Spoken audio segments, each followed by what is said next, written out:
Assalamualaikum warahmatullahi wabarakatuh. Saya Alenur Awinda, mahasiswa S1 Program Studi Pendidikan Guru Pendidikan Anak Usia Dini, Fakultas Ilmu Pendidikan Universitas Negeri Jakarta.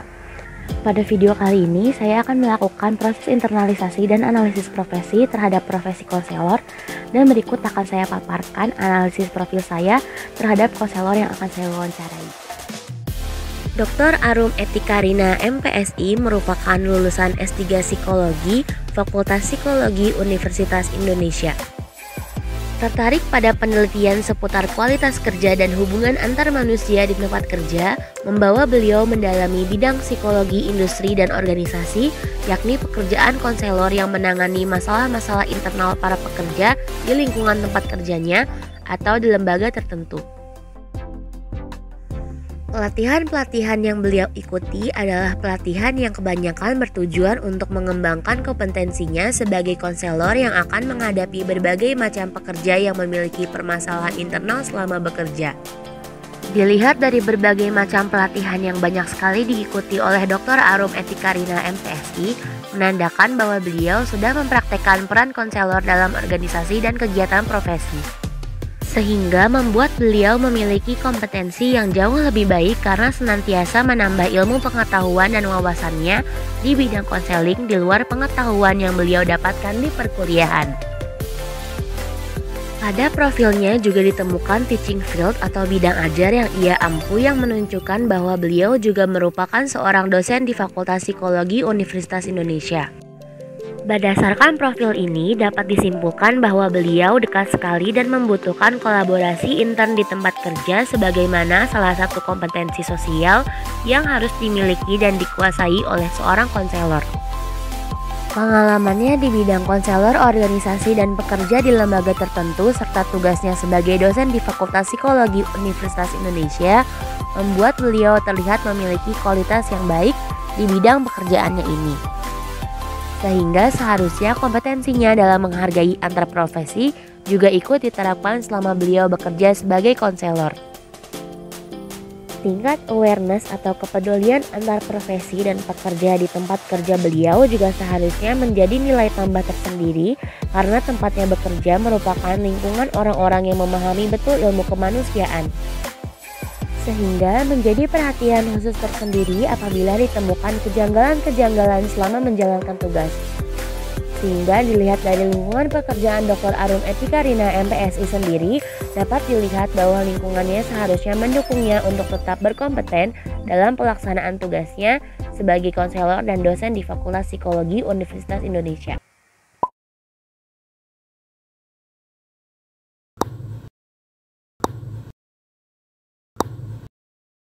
Tugasnya sebetulnya kayaknya lebih berat di guru BK ya. Kalau saya kebetulan memang bukan di BK, tetapi mungkin ada pengalaman terkait dengan tugas saya sebagai dosen yang juga menjadi dosen pembimbing akademik ya.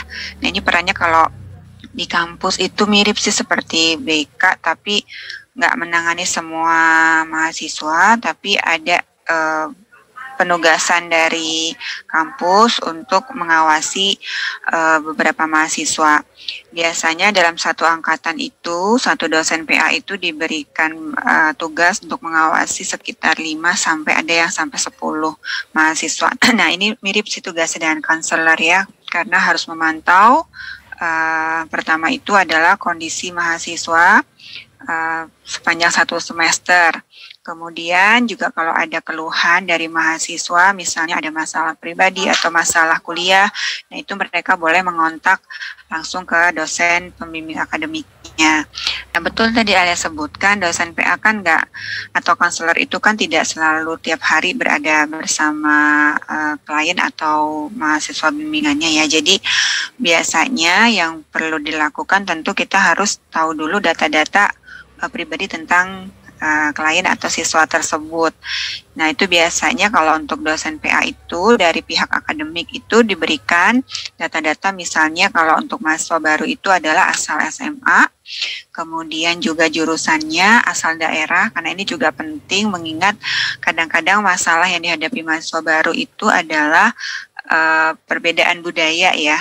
antara misalnya mereka dari luar Jawa atau misalnya daerah di luar Depok atau Jakarta ketika mereka pertama kali berkuliah di UI misalnya seperti itu.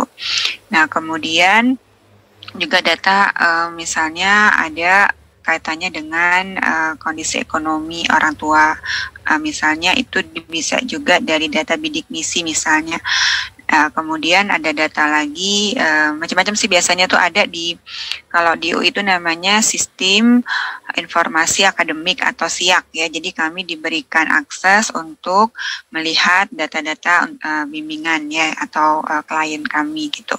Biasanya seperti itu. Nanti biasanya kita bisa tahu datanya dari data-data tersebut. Jadi jangan tiba-tiba ketemu anaknya, ketemu klien atau ketemu bimbingan itu nggak tahu asal-usul anaknya sih, kita harus cari tahu dulu gitu untuk persiapannya.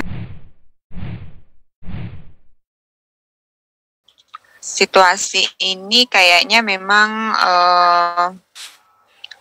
biasa dihadapi, terutama kalau kita ketemu orang yang memang lebih senior ya. Makanya kadang gini sih, dulu waktu saya masih awal-awal jadi dosen atau konselor gitu, bener sih ada sih rasanya kadang-kadang orang suka ngeliatin masih muda ini ya, masih dianggap masih junior gitu ya, jadi apalah dibandingin kami yang sudah pengalaman gitu. Nah, memang perlu waktu buat kita untuk menghadapi orang-orang kayak gini. Tapi sebenarnya gini, saya juga banyak ketemu orang-orang yang senior, konselor atau psikolog yang humble juga. Humble itu dalam arti mereka tuh bisa nerima ya anak-anak junior. Jadi mungkin sih ada, ini masalah pribadi aja sih ya. Jadi nggak semua juga senior itu juga ngelihat orang-orang yang lebih muda dari mereka itu nggak ngerti apa-apa. Tapi ketemu orang kayak gitu pernah. Jadi gini,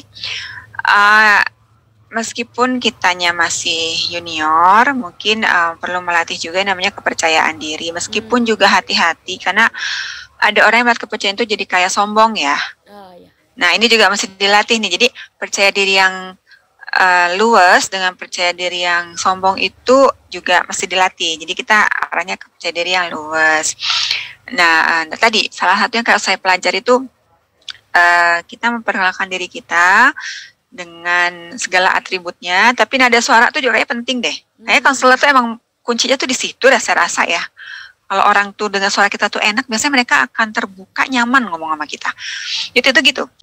Nah, sebetulnya kalau sebagai konselor kita itu terbantunya kita tuh diajarin banyak banget ilmu-ilmu tentang manusia. Jadi memang mesti berlatih. Kayak tadi misalnya kita nanya tapi dengan model diskusi ya, bukan nanya apalagi menguji gitu loh.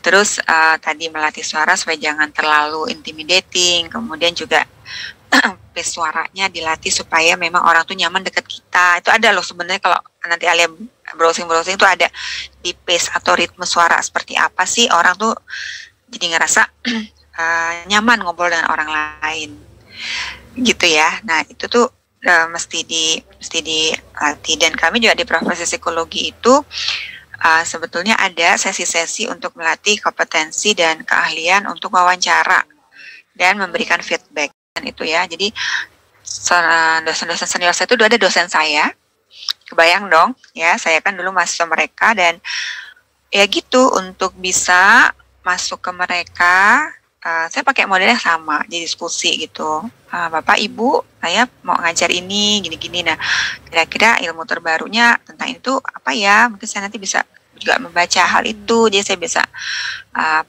menerapkan juga hal yang sama dengan apa yang Bapak Ibu lakukan gitu. Nah, biasanya saya senang banget mendengar cerita mereka karena jadi banyak belajar dari pengalaman mereka sih gitu. Bersyukurnya gitu sih. Jadi saya dulu rasa, saya dulu pernah jadi dosen muda tuh yang paling muda banget di bagian itu, tapi deket sama banyak dosen senior yang orang lain bilang itu susah banget dideketin. Gitu ya, jadi beruntung, jadi malah orang-orang susah deketin, nah saya bisa deket, terus banyak belajar dari mereka seperti itu. Di kode etik ya. Nah, di kode etik kami juga disebutkan, kode etik profesi disebutkan bahwa misalnya tadi saya menyebutkan saya sebenarnya adalah psikolog industri dan organisasi ya. Jadi sebenarnya konseling atau pelayanan asesmennya itu lebih banyak untuk karyawan, tapi karena dosen juga akhirnya masuk dan di ranah pendidikan, jadi masuk juga di mahasiswa. Tapi memang kami diingatkan bahwa misalnya ada satu masalah yang mengarah pada simptom atau gejala klinis misalnya, nah itu jadi biasa akan di-refer ke psikolog-psikolog yang klinis. Nah kalau dia karena kalau mahasiswa biasanya itu udah boleh ditangani psikolog klinis dewasa karena dianggapnya sudah masuk dewasa muda ya. Nah tapi juga pernah ada yang misalnya masalahnya karena lebih masalah pendidikan, masalah karir, dan diarahkannya ke psikolog pendidikan. Nah, itu harus dirujuk ya, kalau kita istilahnya dirujuk. Cuma kalau di psikologi itu sebetulnya dosen-dosen dibekali namanya psychological first aid. Jadi kayak kalau penanganan kecelakaan itu adalah penanganan kayak kondisi darurat di awal kejadian ya. Nah itu, tapi itu pun kalau buat saya itu kayak untuk mendeteksi aja, kayak tadi misalnya saya lihat nih anak mau ada indikasi depresi misalnya. Nah setelah itu apa yang harus dilakukan gitu. Nah saya rasa juga guru BK dapat bimbingan kok kayak gitu ya. Ada assessment yang diberikan supaya minimal kita ngerti dulu nih anak gejalanya apa gitu. Supaya nanti kita bisa merujuk lah kalau misalnya memang kita nggak bisa menangani gitu ya. Kesimpulannya adalah setelah dilakukan analisis profil dan wawancara dengan konselor, dapat ditemukan keselarasan antara analisis dengan hasil wawancaranya. Bahwa untuk menjadi konselor yang baik harus memiliki kompetensi sosial dan kepribadian yang baik, serta kemampuan interpersonal yang baik juga. Ibu Dr. Arum Etikarina MPSI yang kurang lebih sudah bekerja 18 tahun di bidang konselor, telah mempelajari begitu banyak keterampilan dan pelatihan, serta mendapatkan berbagai macam pengalaman dari senior-seniornya. Hal tersebut telah membuktikan bahwa beliau memiliki kompetensi sosial dan kepribadian yang baik dalam hal kolaborasi intern di tempat kerja. Selain itu, kompetensi sosial yang dimiliki oleh Ibu Arum dalam menerapkan etika profesi juga sangat baik karena beliau telah menerapkan langkah-langkah yang telah dibekali bernama Psychological First Aid, yang berarti langkah awal yang dilakukannya untuk mendeteksi apabila ditemukan indikasi-indikasi tertentu pada kliennya dan akan dirujuk ke psikolog yang lebih ahli dalam bidangnya. Dengan dilakukannya proses internalisasi dan analisis profesi dengan metode wawancara ini, dapat disimpulkan bahwa Dr. Arum Etikarina MPSI merupakan seorang konselor yang berkompeten di bidangnya dalam kompetensi sosial dan kepribadian, berpengalaman, memiliki banyak ilmu pengetahuan karena senantiasa mengupgrade diri dengan mengikuti pelatihan-pelatihan, dan telah melaksanakan etika profesi dengan baik. Sekian video ini saya sampaikan, kurang lebihnya mohon maaf. Terima kasih telah menyimak. Semoga video ini memberikan banyak manfaat bagi para penontonnya. Wassalamualaikum warahmatullahi wabarakatuh.